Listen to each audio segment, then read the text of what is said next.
안녕하세요, 중고등부 친구들 반갑습니다. 벌써 세 번째 시간입니다. 너 왜 사니? 사람의 목적에 대해서 우리 이야기를 나누고 있는데 그 세 번째 시간이에요. 오늘은 조금 짧게 이야기를 나누려고. 왜냐하면 이번 주는 우리 오프라인에서 우리 함께 드리는 친구들은 레크레이션과 함께 좀 즐거운 시간들을 보내는 주간이기 때문에 그래요. 비록 온라인에서 이 예배를 참여하는 친구들과 함께 그 활동에 참여하지는 못하지만 또 오늘 나누는 말씀을 통해서 또 여러분 안에 하나님의 마음과 하나님의 또 이야기들이 잘 전달될 수 있기를 소망합니다. 오늘 나눌 이야기, 그 말씀의 제목은 고도와 태도라는 제목이에요. 영어로는 altitude 그리고 attitude, 이 두 가지 부분에 대해서 이야기를 나누려고 하는데, 오늘 여러분들에게 소개를 시켜주고 싶은 한 사람이 있습니다. 엄홍길이라고 유명한 산악인이에요. 그 엄홍길의 그 인터뷰의 내용을 여러분들에게 알려드리려고 하는데, 이 엄홍길이라는 사람을 간단하게 여러분들에게 소개를 시켜드리자면 8,000m 높이 이상의 봉우리를 16군데를 오른 사람이에요. 그래서 16좌를 올랐다라고 하는데, 그래서 전 세계적으로도 굉장히 유명하고 우리나라 그 등반가들, 산악인들에 있어서도 레전드 같은 분이세요. 이분이 어떤 인터뷰에서 이런 이야기를 했어요. 히말라야를 도전하면서 산을 오르는 것은 인간의 의지만으로 가능한 것이 아니라는 생각이 들었어요. 제가 아무리 능력이 있고 기술적으로, 체력적으로, 정신적으로 완벽하게 갖추어 있다 해도 인간이 할 수 있는 능력엔 한계가 있다는 것을 깨달았습니다. 인간이 감히 거스를 수 없는 대자연의 힘, 에너지가 존재한다는 생각이 들었습니다. 그 순간 산을 그냥 올라가서는 안 되겠다는 생각에 점점 정신적인 세계에 눈을 돌리게 되었습니다. 그 이후에는 산을 오를 때마다 수도승과 같은 마음으로 자세가 바뀌었습니다.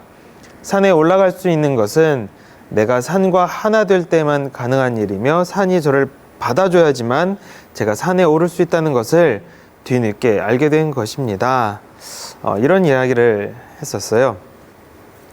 높은 산을 오른다는 것, 처음에 많은 이들은 고지를 향한 강한 의지와 어떤 의욕, 욕망, 그리고 그것을 위한 준비와 수고, 노력, 재능들이 가장 중요하다고 여겨졌어요. 그래서 그것들이 다 준비가 되면은 언제든지 저 고지를 점령할 수 있고, 그 인간의 의지, 불굴의 의지로 모든 것이 다 가능할 것이라는 생각을 했는데, 정말 그 정상을 향해서, 높은 정상을 향해서 다다르려고 했을 때 그것보다 더 중요한 것들이 있다는 것을 깨닫게 돼요. 그것은 바로 기본적인 우리 마음에 있는 태도라는 것을 깨닫게 되었습니다. 산을 향한 태도가 정말 중요했다는 거예요. 얼핏 들으면 되게 엉뚱한 것처럼 들릴 수 있어요. 산을 향한 태도보다는 우리 근육의 힘들이나 준비, 경험, 어떤 여러 가지 많은 장비들, 그동안의 훈련, 이런 것들이 훨씬 더 중요할 것 같지만, 많은 산악인들은 입을 모아 이렇게 해요. 산을 경외하고 또 겸손한 마음으로 산 앞에 서는 그 태도들이 더 중요하다라고 이야기를 해요. 오만하고 교만한 마음으로 자기에 대한 자신감만 가득 찬 사람들이 산을 찾았다가 그 길에서 사고를 당하거나 큰 위기에 빠지는 경우들이 허다했어요. 그리고 설사 정상에 오른다 하더라도 하산할 수 있는 체력이나 이런 것들이 비축되지 않거나, 또 여러 가지의 변수들이나 돌발적인 상황으로 그만 산에서 내려오지 못하고 그곳에서 죽고 마는 이들이 정말 많았거든요. 정말 우리가 인간의 힘으로 철저하게 준비했다 하더라도 아무런 효과가 없는 상황들을 맞닥뜨리게 되는 거죠.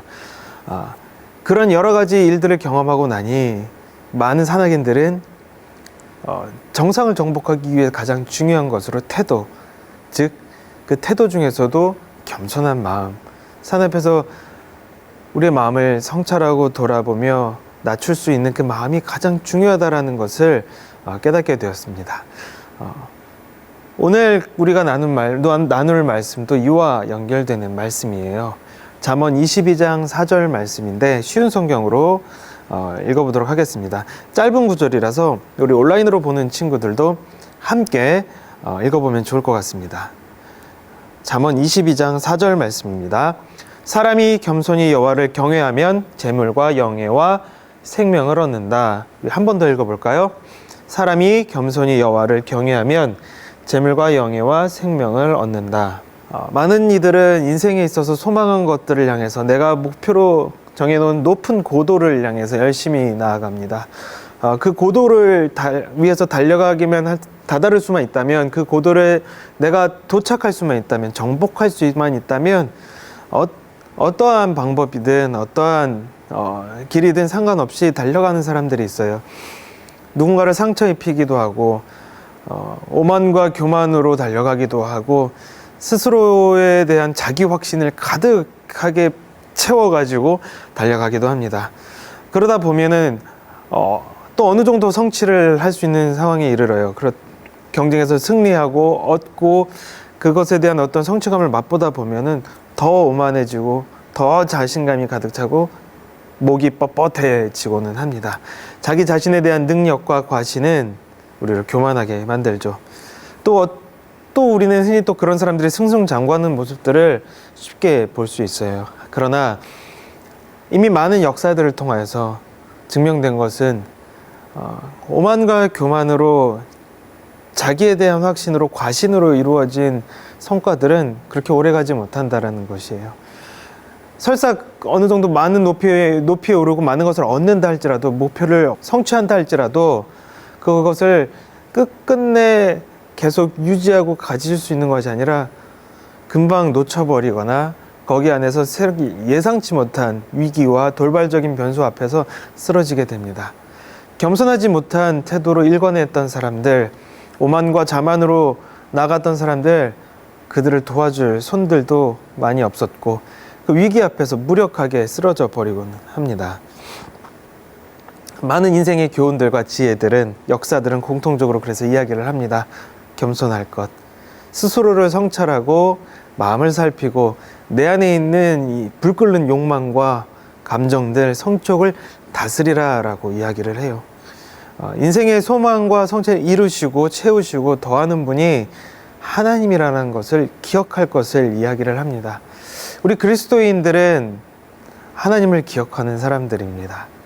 높은 고도를 향해 나아갈 때조차도 우리는 여전히 그 앞에서 그 고도까지 다다를 수 있도록 인도하시고 도우시고 그것을 우리에게 채우시는 분이 하나님이라는 것을 기억하는 것이에요.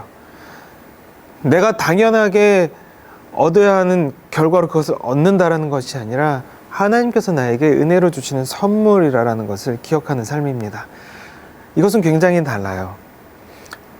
당연히 저것이 내 것이다라고 생각하고 내가 얻어내야 되고 쟁취해야 되고 경쟁에서 이겨내야 되는 산물이라고 생각하는 사람들은 그것을 위해서 수단과 방법을 가리지 않습니다. 그리고 과도하게 욕심을 부리고 과도한 욕심이 때로는 우리가 멈춰서 해야 될 때, 때로는 기다려야 될 때, 때로는 물러서야 될 때를 보지 못하게 하고 그러다 보면 큰 위기와 재앙을 만나게 하죠. 하지만 그것이 선물이라는 마음을 갖고 있는 사람은 그곳을 향해 우리의 목표를 향해 그 높은 우리의 고도를 향해 달려갈 때조차도 우리는 겸손하게 하고 또 이 주변을 살펴보고 때로는 물러서기도 하고 기다리기도 하고 위험이 지나갈 때까지 잠시 멈춰설 수 있는 모습을 만듭니다. 유명한 산악인들은 멈춰설 때를 아는 사람, 하산을 생각하는 사람, 그리고 때로는 포기를 아는 사람, 다음을 기약할 수 있는 산악인들이 더 높이, 더 멀리, 더 오래 등반을 할 수가 있고 기록을 세워갈 수 있습니다. 인생의 성취와 소망을 이루시는 우리 하나님께서는 우리를 향해서 또한 이렇게 말씀하십니다. 마가복음 10장 43절에서 44절 말씀이에요. 그러나 너희끼리는 그렇게 해서는 안 된다. 너희 가운데서 누구든지 위대하게 되고자 하는 사람은 너희를 섬기는 사람이 되어야 하고 너희 가운데서 누구든지 으뜸이 되고자 하는 사람은 모든 사람의 종이 되어야 한다. 잠언 16장 18절에서 또 이렇게 이야기해요. 교만은 파멸의 선봉장이고 거만한 마음은 넘어짐의 앞잡이이다. 아멘. 우리 친구들이 인생의 목적을 정해놓고 인생의 꿈을 정해놓고 그것을 향해서 열심히 달려가고 노력하고 수고합니다. 그것이 때로는 우리의 큰 의미가 되기도 하고 우리의 정체성이 되기도 하고 우리 삶의 이유가 되기도 해요. 하지만 때로는 그것에 너무 사로잡힌 나머지 혹은 그것을 향한 우리의 성취와 욕심에 너무 사로잡힌 나머지 우리의 태도를 살피지 못한다라면 우리의 마음을 제대로 정비하고 다스리지 못한다면 우리의 마지막은 그렇게 좋지 않을 가능성이 높습니다. 때로는 그곳에 도달한다 할지라도 외롭고 허무하고 쓸쓸한 자리가 될 수도 있습니다. 우리 친구들이 꿈꾸는 것들, 목표하는 것들, 소망하는 것들을 이루는 삶을 살기를 바라요. 하지만 그보다 더 소망하는 것은 그것을 향한 여러분들의 태도가, 마음이 건강해지기를 소망합니다. 하나님께서는 여러분들에게 오늘도 말씀하세요. 겸손할 것을 이야기하십니다. 그 마음을 살필 것을 이야기하시고 그 마음이 하나님 앞에서 우리를 돌아보며 우리가 더 겸손하게 그 길을 따라갈 것을 요청하고 계세요. 우리 친구들도 그렇게 살 수 있었으면 좋겠습니다. 하나님의 아들 예수님이 그렇게 사셨어요. 이 땅에 오셔서 하나님으로서 신으로서의 그 힘과 권능과 능력을 가지고 오만하게 우리를 군림하였던 게 아니라 겸손하게 섬김의 왕으로 오셨거든요. 그러한 주님의 마음을 기억하고 그 마음으로 또 열심히 수고하며 살아가는 여러분들이 되기를 소망합니다. 그렇게 되기를 저 또한 응원하며 기도하겠습니다. 네. 우리 또 다음 주에 만날 텐데 그때까지 건강하게 또 하나님의 은혜 가운데서 또 겸손한 마음을 또 마음에 채우며 한 주간 잘 보냈으면 좋겠습니다. 이 친구들 이번 주 좀 특별하고 하는데 건강 잘 챙기세요. 다음 주에 만나요. 안녕.